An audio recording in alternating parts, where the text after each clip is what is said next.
Okay, I also asked you to do the last of the acceleration and free fall questions, numbers 1 to 3. So that's what we're going to look at right now. So number 1 says a car and a motorcycle at rest and 1,000 meters apart start towards each other at the same time on a level track. So here's my car, its VI is 0. Here's my motorcycle, its VI is 0.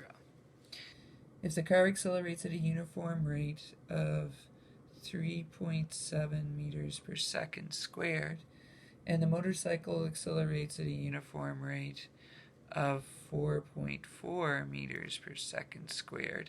And you're going to want to put a little c for car on one of your accelerations and a little m for motorcycle on the other, just so you can tell them apart.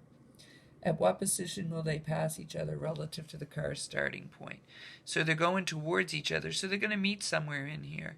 And they're going to meet closer to the car than the motorcycle, because the motorcycle's speeding up. It'll travel further. We don't know how far each of them will travel, but we know an equation for the car will be VI delta t 1/2 a of the car delta t squared. But we don't, and the VI goes to 0. But we can't find it because we don't have delta d and we don't have delta t. For the motorcycle, we know delta d of the motorcycle will equal VI delta t 1/2 a of the motorcycle delta t squared. And the VI goes to 0. But again, we can't find it because we don't know the delta t of either of them or the delta d of the motorcycle. So really we have 3 unknowns. We have delta d of the car, we have delta d of the motorcycle, and we have the time, which is the same for both of them because they start at the same time and then they meet. 3 unknowns means 3 equations. This is equation number 1. This is equation number 2.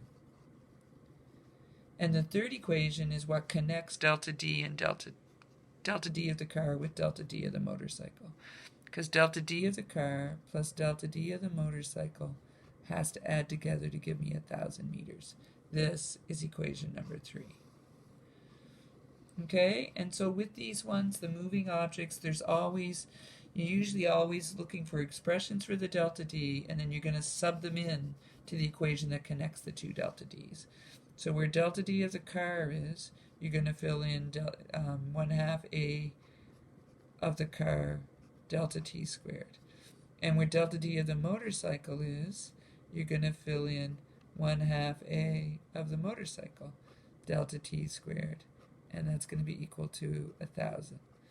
Okay, we did one like this in class. You're trying to solve for the time. It's in both terms, so factor it out. So it'll be t squared bracket 1/2 a of the car plus 1/2 a of the motorcycle is equal to 1,000 meters. And now divide by the bracket.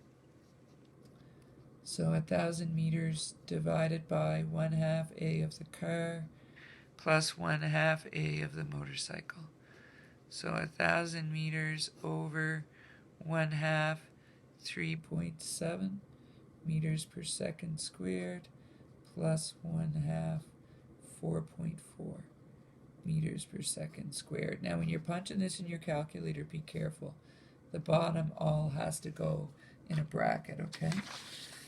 And when you do this, before you take the square root, you should get 247. Take the square root and you should get 15.716. 15.716 seconds. That's the time for both of them. So the question said, at what position will they pass each other relative to the car? So go over here in the car. It's 1/2 a of the car delta t squared. So 1/2, 3.7 meters per second squared, 15.716 seconds squared, and find the delta d of the car. So times 3.7. So I think I get 456.95. 456.95 meters. For some reason on the paper I have 8. That's for the car. If you want to double check it, find it for the motorcycle because they should add together to give you 1,000. So 1/2 4.4 times that 15.716 seconds squared again. So 2.2 times squared, and you get 534.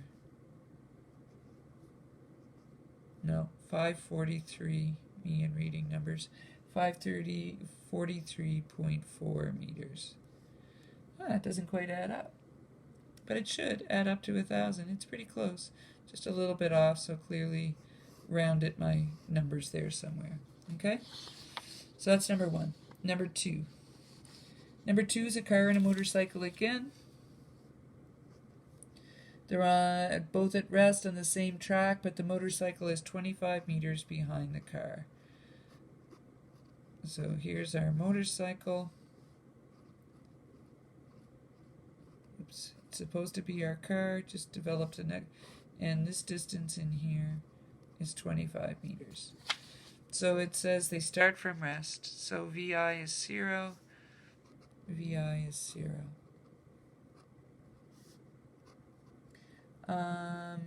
Motorcycle accelerates at 4.4. Seems we've heard that number before. 4.4 meters per second squared. And the car accelerates at 3.7 meters per second squared. So the motorcycle's behind.